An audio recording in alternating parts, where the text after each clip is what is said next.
Hey, welcome to 23 Degrees Sideways. Today we're going to talk about the sunken houseboat. So it's not my boat.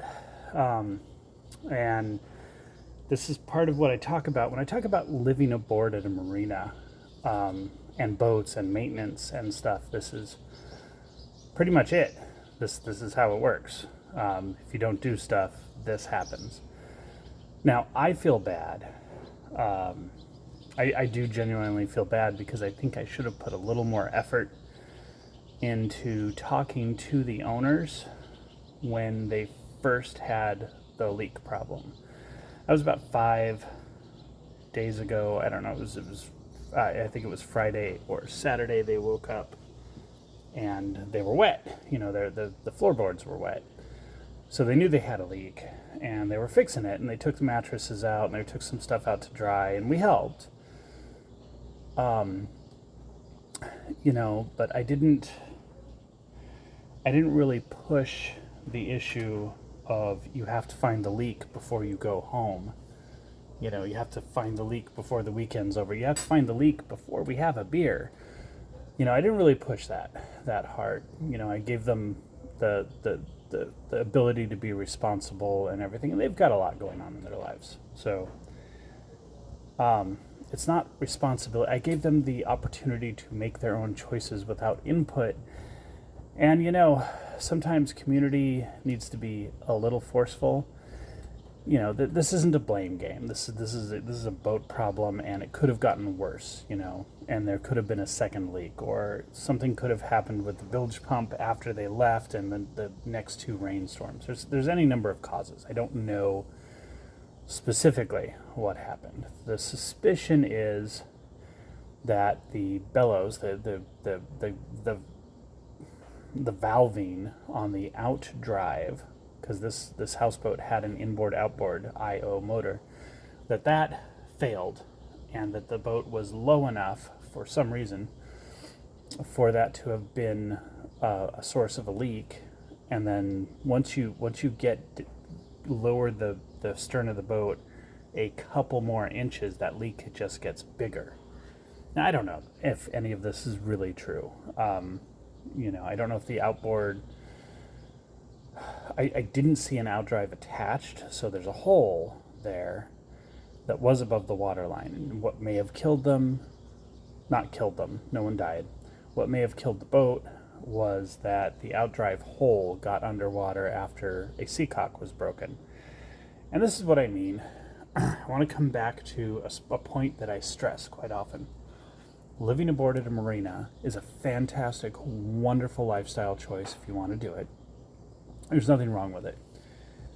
But if you're not going to cruise, okay, if you're going to live on a party barge, which is basically what this houseboat was, it wasn't going to go anywhere. No engines, or no drive, no outdrive. There was an engine still in it.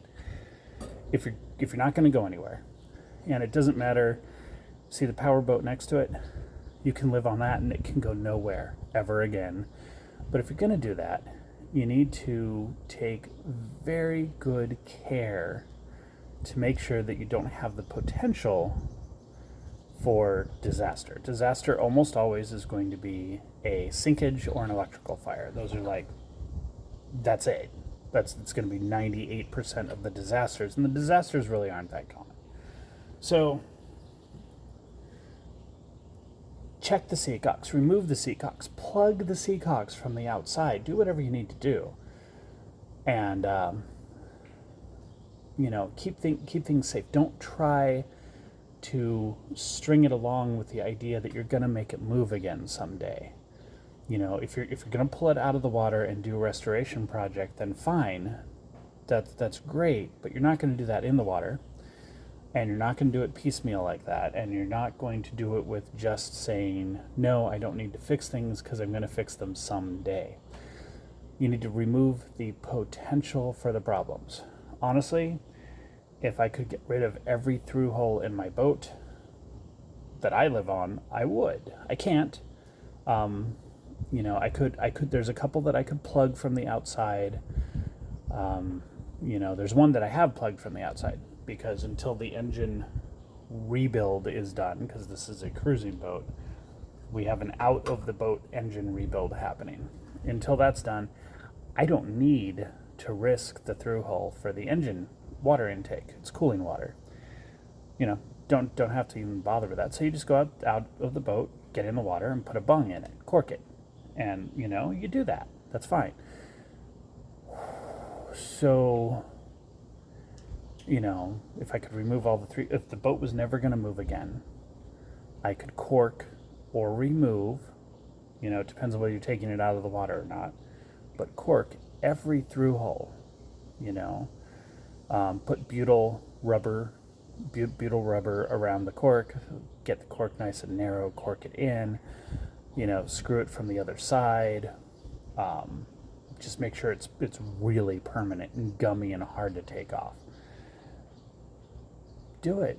The only thing you need is a sink drain if you're in a boat like mine, so everything else goes. And if you're on a pressured water system, then you just use another water pump and pump your sink drain overboard instead of going through the bottom of the hull. Then you don't have a hole in the boat.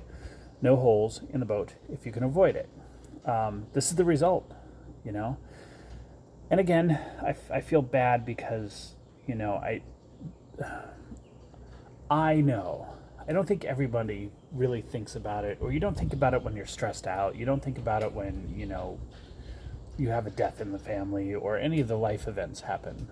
But, I know that you can't leave without figuring out the source of the leak and fixing the source of the leak. You don't have to fix the system. Like, if you're having a leak because your engine is having a leak in the raw water cooling system, you don't have to fix that. You just have to cork the hole. You have to fix the leak.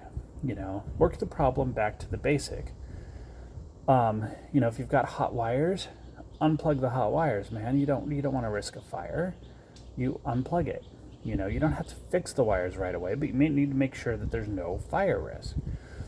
So I feel bad for not pushing on that more heavily.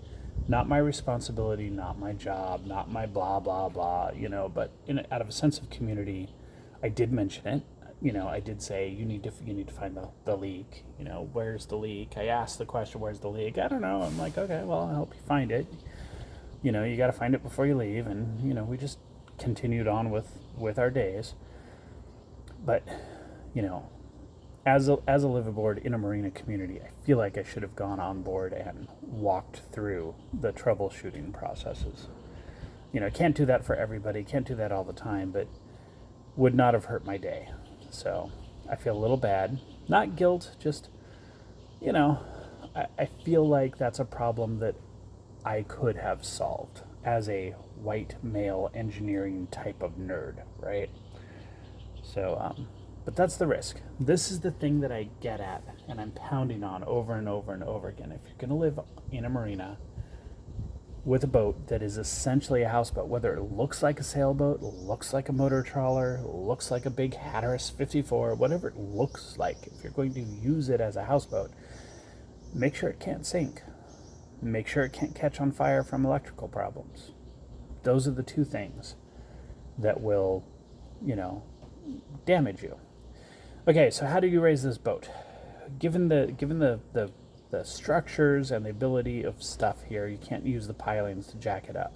You can put a little pressure on the pilings, but you can't put any pressure on the roof.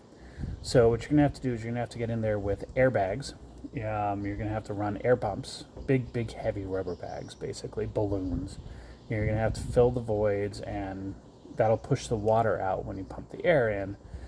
And then eventually you'll get it up a little bit, and if you get it up to deck level, then you can start pumping. You get 5 or 6 gasoline-powered heavy-duty pumps on there.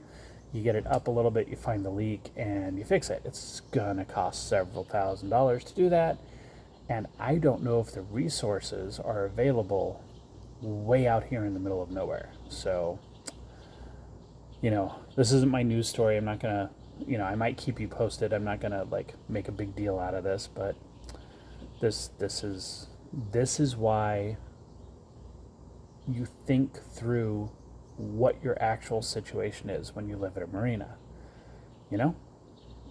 and that's all there is to that. Stay sideways.